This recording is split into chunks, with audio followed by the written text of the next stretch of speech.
What happens when a soldier throws out France, tears up foreign mining deals, and tells the IMF, "We don't need your money"? What if that soldier is only 34 and the president of a country the world barely watches in the heart of West Africa? A quiet revolution is unfolding not through elections, not through global partnerships, but through defiance. His name is Captain Ibrahim Traoré, and in just over 2 years, he has become one of the most talked about leaders on the continent. Some call him a dictator in uniform. Others call him the hope of a new Africa.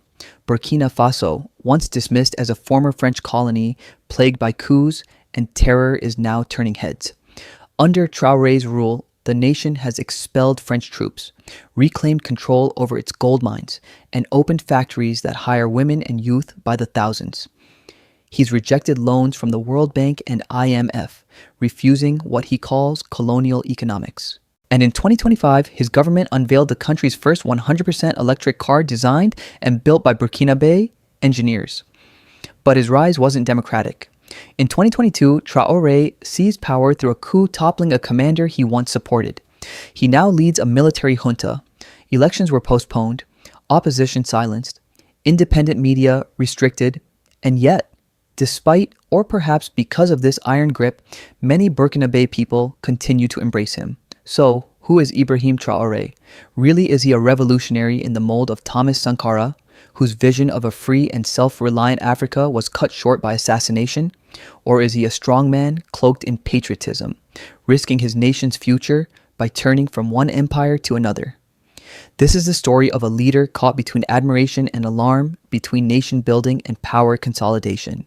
Stay with us as we explore the facts, the fears, and the fire surrounding Africa's most polarizing new face. When Captain Ibrahim Traoré marched into power in 2022, few outside of West Africa noticed. But inside Burkina Faso, something historic was brewing. At just 34 years old, Traoré had participated in not one but two military coups in the same year. The first ousted President Kabore amid rising jihadist violence. The second, led by Traoré himself, removed his former commander, who, according to Traoré, had strayed from the mission of restoring national stability. By late 2022, Traoré stood at the helm of a fragile nation long shaken by terrorism, corruption, and deep colonial scars. But unlike coup leaders of the past, Traoré didn't settle into quiet rule. He lit a fire. His first major act was expelling France, the nation's former colonial master and its largest military partner. In the capital, Ouagadougou, citizens took to the streets, burning French flags and demanding the withdrawal of troops and influence. Within weeks, the French military packed up and left, ending decades of a complicated partnership. Traoré wasn't just making a political statement, he was resetting the rules. He turned his focus to Burkina Faso's gold, the nation's most valuable resource. Under French and other foreign companies, Burkina's mineral wealth flowed outward while its people remained impoverished. Traoré moved fast. He nationalized 2 gold mines, renegotiated foreign contracts, and launched a state-owned mining enterprise designed to reinvest profits into the country. His message was simple. Burkina Faso's riches must benefit Burkinabe. While critics doubted his capacity, early signs of traction emerged. In the cashew industry, long dormant, he reopened processing centers that employ over 1,300 workers, with nearly 90% being women. He expanded youth employment programs, directing investment into agriculture, public infrastructure, and food production. The opening of 2 tomato processing plants reduced Burkina Faso's dependency on imported puree. By 2025, the country even unveiled its first locally designed electric vehicle, a proud achievement for a nation often left out of global innovation. Then came the boldest economic move. Traoré rejected loans from the IMF and the World Bank. He argued that these loans kept Africa in a cycle of dependency. Instead, he sought alternative development partners through the BRICS alliance, looking to Russia, China, and Brazil for support without political strings. He slashed top government salaries, reportedly raised civil servant wages by 50%, and even refused his own presidential paycheck, though some of these claims remain unverified. It was radical, and for many Burkinabe, it was inspiring. But his rise came with controversy. Elections scheduled for July 2024 were postponed, citing national insecurity. Now, He has promised to transition in 2029, a 5-year delay with no public vote. Opposition voices were quieted, and over a dozen foreign media outlets were banned. In 2025, Human Rights Watch reported the arrest of journalists and accused the Burkina Faso army of conducting mass civilian executions. Still, Traoré's support among the people endures. For many, he is the first leader in a generation to challenge the old systems, to speak the language of sovereignty and action, not charity and compromise. He's also drawn direct comparisons to Thomas Sankara, the iconic Burkina Faso revolutionary who renamed the country and fought for Pan-African unity in the 1980s. Like Sankara, Traoré is young, military-trained, and fiercely anti-imperialist. But where Sankara was killed by his inner circle, Traoré has survived multiple coup attempts, including a major plot in April 2025. He now walks a tightrope balancing reform, reputation, and raw power. On paper, his achievements read like a textbook on post-colonial self-determination. But in practice, the shadows of authoritarianism, propaganda, and restricted freedoms are growing. The world is watching, but more importantly, Africa is watching. What kind of leader is Ibrahim Traoré, becoming a blueprint for post-colonial strength, or a warning about the seductive danger of unchecked military rule? The turning point came not from a speech or a policy, but from a contradiction. After expelling France and rejecting the IMF, Ibrahim Traoré turned not to Pan-African alliances or regional unity, but toward Russia. A photo circulated online. Captain Traoré standing shoulder to shoulder with President Vladimir Putin, smiling, shaking hands. For many in the West, it was a moment of unease. For others across Africa, it was a symbol of resistance, a middle finger to the traditional power brokers of the post-colonial order. But the world took notice, and not all reactions were celebratory. In the halls of the United Nations, discussions about Burkina Faso grew tenser. European diplomats criticized the suppression of media and the indefinite postponement of elections. The European Union quietly reduced certain aid packages. Western NGOs began issuing warnings about a growing authoritarian streak. And Human Rights Watch, in a chilling March 2025 report, accused the Traoré-led military of serious abuses, most notably the mass execution of civilians in villages suspected of harboring militants. One survivor's testimony was harrowing. She spoke of how soldiers in Burkina Faso uniforms stormed her village at dawn. "We heard our husbands screaming." She said, "Some were tied up and beaten before being shot. Others fled, only to be hunted down.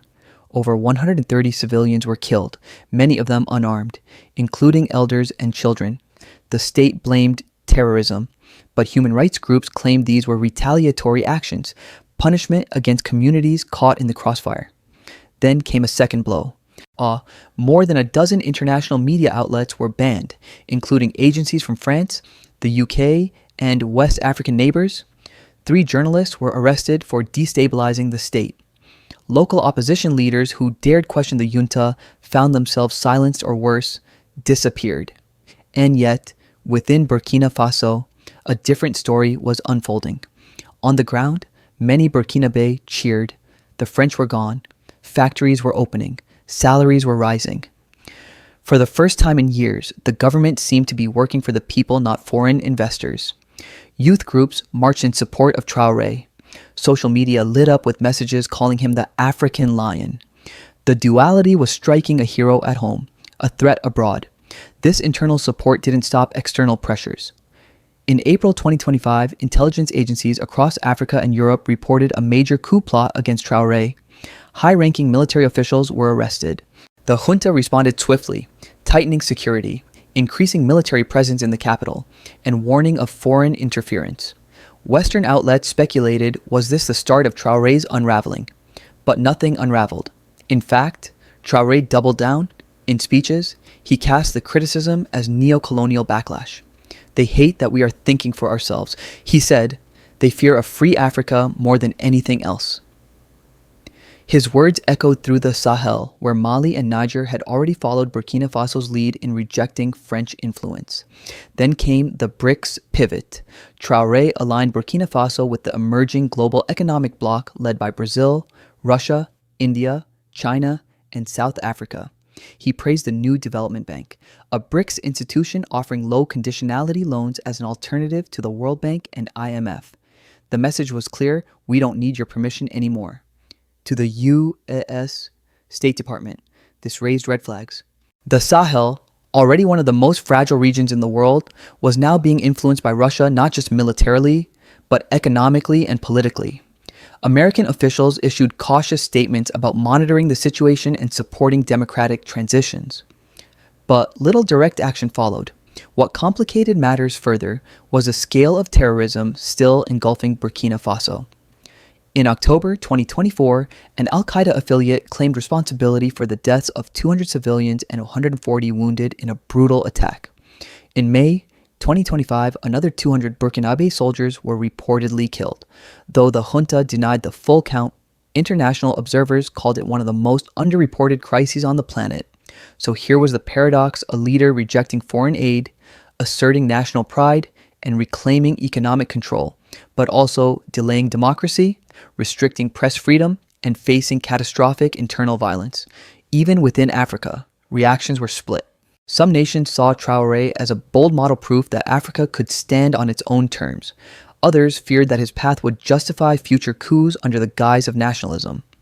Leaders in democratic states like Kenya and Ghana expressed concern: if coups become symbols of strength, what happens to the rule of law, to the people of Burkina Faso? The debate was more personal.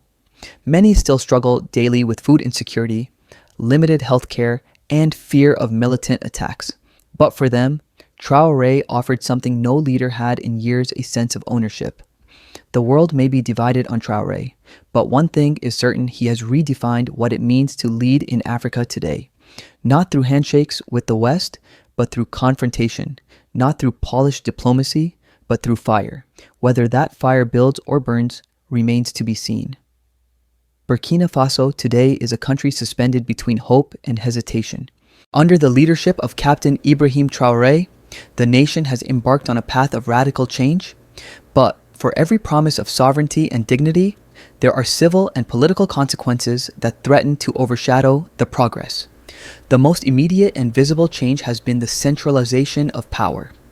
In postponing the 2024 elections, Traoré justified his decision by pointing to instability, insecurity, and terrorist threats. Many citizens understood the logic. After all, how can a nation vote freely when half its territory is under siege? Yet by pushing elections back 5 more years to 2029, Traoré has effectively removed a key democratic safeguard. The people, though inspired by his bold actions, are no longer participants in governance, they are observers.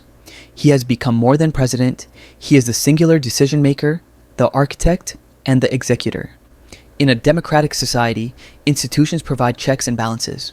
But in Burkina Faso today, the military is both the sword and the shield, and the junta operates without meaningful oversight.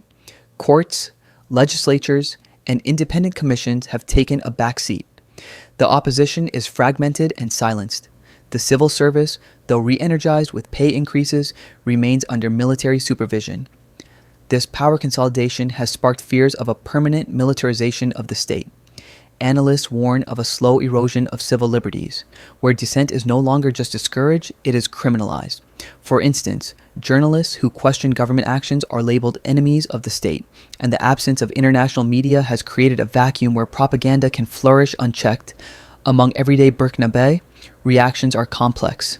In urban centers, especially among the youth and working class, Traoré still enjoys wide support. He speaks their language. He walks among them. He cuts his own salary. To them, these symbolic actions matter, especially after decades of elite politicians who grew fat while citizens starved. There's a sense that Traoré is one of their own, not an imported politician with foreign allegiances, but in rural areas and conflict zones, the story is more fragmented. Many families live in fear, caught between jihadist violence and the threat of military crackdowns. When soldiers raid a village under suspicion of harboring militants, the line between national defense and collective punishment often blurs. In these regions, the state feels distant, its justice cold. One of the most sobering effects of Traoré's rule is the rise in nationalistic fervor without the parallel rise in civil institutions. Schools are underfunded, healthcare is inconsistent, and despite efforts to boost local industries, inflation remains a burden. While GDP growth has improved, estimated at 5.5%, it has not translated evenly into daily security or well-being. Traoré's rejection of the IMF and World Bank has also closed certain financial channels, though he seeks alternative funding through BRICS. The absence of budgetary transparency makes it difficult to know how funds are allocated. Promised reforms in agriculture and infrastructure are underway, but without strong civilian institutions to oversee them. Mismanagement and corruption remain possible threats. What's more, by tying Burkina Faso's future so closely to his leadership, Traoré has created a political vacuum with no clear succession. What happens if he falls? If another coup emerges, without a functioning electoral process, no roadmap exists to transfer power peacefully. This is the paradox. The very man who has reawakened national pride may also be dismantling the democratic scaffolding required to preserve it. Civil society activists, especially in neighboring countries, watch closely. If Traoré succeeds, his model may spread a new form of governance not reliant on elections, but on forceful reform. If he fails, Burkina Faso risks returning to the chaos that birthed him. At the heart of this political experiment lies a haunting question: can one man reform a nation without rebuilding its institutions? If Ibrahim Traoré truly wishes to be remembered as the new face of Africa, he must not only lead the revolution, he must know when to step aside for it to endure. His greatest challenge may not be expelling foreign influence, but learning how to govern in its absence fairly, transparently, and with the humility that power rarely teaches. From Washington to Brussels, Ibrahim Traoré has become a subject of growing curiosity and growing concern. In U.S. foreign policy circles, Burkina Faso is often viewed through the lens of counterterrorism. The Sahel region remains one of the most active zones for jihadist movements, with affiliates of Al-Qaeda and ISIS expanding across porous borders. For the U.S., stability in Burkina Faso isn't just a regional issue, it's a global security priority. Yet, Traoré's rise has complicated that equation. He came to power through a coup, an outcome that American diplomacy traditionally condemns. But since taking office, Traoré has done something unusual. He has delivered results. His reforms have energized civil society, reduced reliance on Western aid, and challenged the legacy of French dominance in West Africa. To some, he represents the kind of assertive, self-directed leadership the U.S. once encouraged during the early days of African independence. And yet his alignment with Russia has raised red flags. By rejecting the IMF and seeking ties with BRICS, Traoré has signaled a pivot away from the Western-led global order. His handshake with Putin was more than symbolic, it was strategic. Russia, eager to expand its influence in Africa, has found a willing partner in Burkina Faso. This new alliance may secure military support and investment, but it comes at the cost of transparency, democracy, and press freedom values central to U.S. engagement abroad. For the U.S., the dilemma is clear. Should Washington engage with Traoré to maintain a foothold in the Sahel or isolate him and risk ceding ground to Russia? So far, the approach has been measured silence. No sanctions, no endorsements, just watchfulness. Globally, the response is similarly divided. Pan-African movements have celebrated Traoré as a liberator.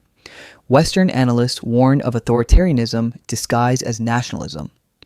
African democracies like Ghana and Kenya have expressed subtle discomfort, wary that Traoré's model might inspire further military takeovers. In this global tug-of-war, Burkina Faso has become more than a country, it is now a symbol. A symbol of what Africa might look like when it rejects Western influence, but also a warning of what can happen when strong leadership lacks strong institutions. History has a way of testing its boldest figures not through their rise, but through their restraint. Ibrahim Traoré has done what few leaders in modern Africa have dared to attempt. He stood against the tide of foreign control, reclaimed his nation's resources, and spoken directly to the pain of a people long ignored. For many across the continent, he is a symbol of awakening, a man who didn't wait for permission to change the rules. But revolutions are fragile things. They begin with fire, but they must end with foundations. Traoré's vision, however noble, now stands at a crossroads. His decision to postpone elections until 2029 raises a dangerous question. When does emergency leadership become permanent power?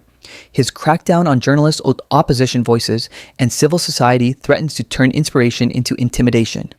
His alignment with Russia may offer short-term support, but at what long-term cost? Because if Africa is to define its own future, it must not trade one master for another. It must not replace one closed system with another in a different language. Still, one cannot ignore the emotion rising across Burkina Faso and beyond. In villages, markets, and universities, people speak of dignity again. They feel seen. And perhaps that is Traoré's greatest strength. He has given the forgotten majority a sense of purpose, and the continent a sense of momentum. But the question remains, will he lead them into the future or hold them hostage to the past? That is what will define whether Ibrahim Traoré is truly the new face of Africa or just another reflection in a broken mirror. If you believe Africa deserves its own voice, one unfiltered by politics or power, please share this story. Subscribe if you believe that truth matters more than headlines. And tell us, do you trust Ibrahim Traoré's vision, or do you fear what happens when one man controls too much? This conversation is just beginning. Your voice matters. Let's make sure the world hears it.